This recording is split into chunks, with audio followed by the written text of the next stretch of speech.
I now recognize the gentleman from Georgia, Mr. Loudermilk, for 5 minutes for the purpose of questioning our witnesses.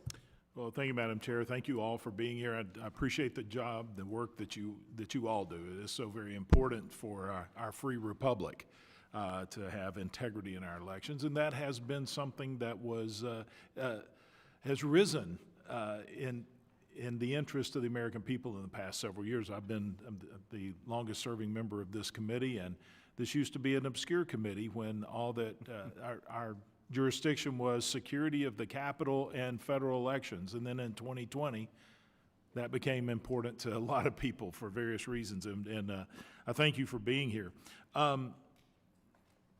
Secretary McGrane, I'd like to ask you a couple of questions. I understand that the Idaho state law requires voters to be documented U.S. citizens. Correct. Has this requirement unduly denied the vote to any lawful citizens? Not that I'm aware of. Okay. I also understand that Idaho recently removed a number of non-citizens from the voter rolls. How was your office able to accurately identify and remove non-citizen voters in a timely manner?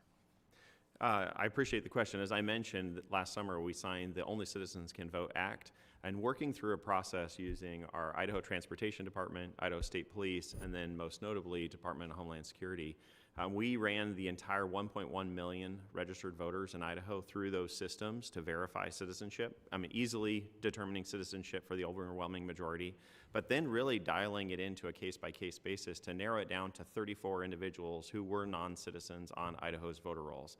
But I think using that precision and scrutiny really helped. But as I identified in my remarks, there are still tools that are needed to help really bolster this for all of us.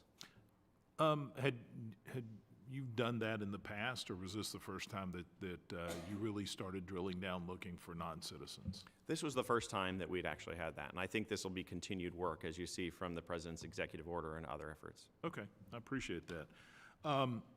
Some of our colleagues continue to maintain that non-citizen voting is a non-issue. Is that true, or do you have a different opinion on that?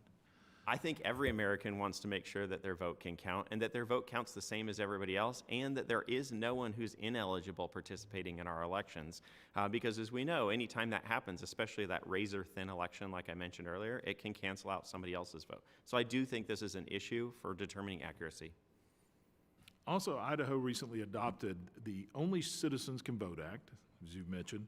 Can you share with us about how you and the governor were able to successfully collaborate with state law enforcement and verify citizen status, which you have a little bit? Is there anything specific in there that we can learn from how you work with law enforcement and other agencies?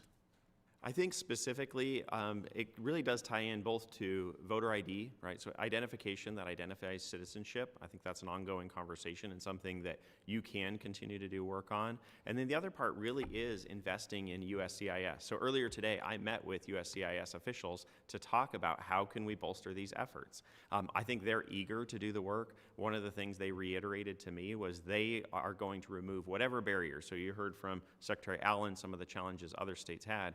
To remove those barriers, but to make sure we have the accurate data we need to do this voter verification. Idaho competes with many of the states you guys represent for one of the fastest growing states in the nation. That means people are moving, people are coming in, and this is an ongoing effort to keep our voter rolls up to date and accurate. So what can we do as Congress to assist you going forward with this? Is just, you know, what would you like to see Congress do to make that more efficient and more accurate? I think first and foremost is invest in this database. There needs to be a database built with this purpose in mind. And then also to review some of the policies. I will say there are some really unique incidents we identified, and I know this is a concern to make sure both non-citizens are not participating, but also citizens aren't interfered with. There's the Child Citizenship Act of 2000. There are what I would classify as undocumented citizens. These are people who've become citizen through their parents' naturalization, but it's actually not recorded because we haven't built the tools in place to do the verification we're doing. I think the efforts of this committee, though, you look at whether it's the SAVE Act, the President's executive order, are aimed towards that. So if you can continue to invest in those resources and these agencies, that will really make a difference. Okay, thank you.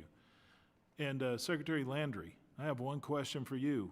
I have a very good friend that used to serve in this chamber, is now the governor. Is there any relation?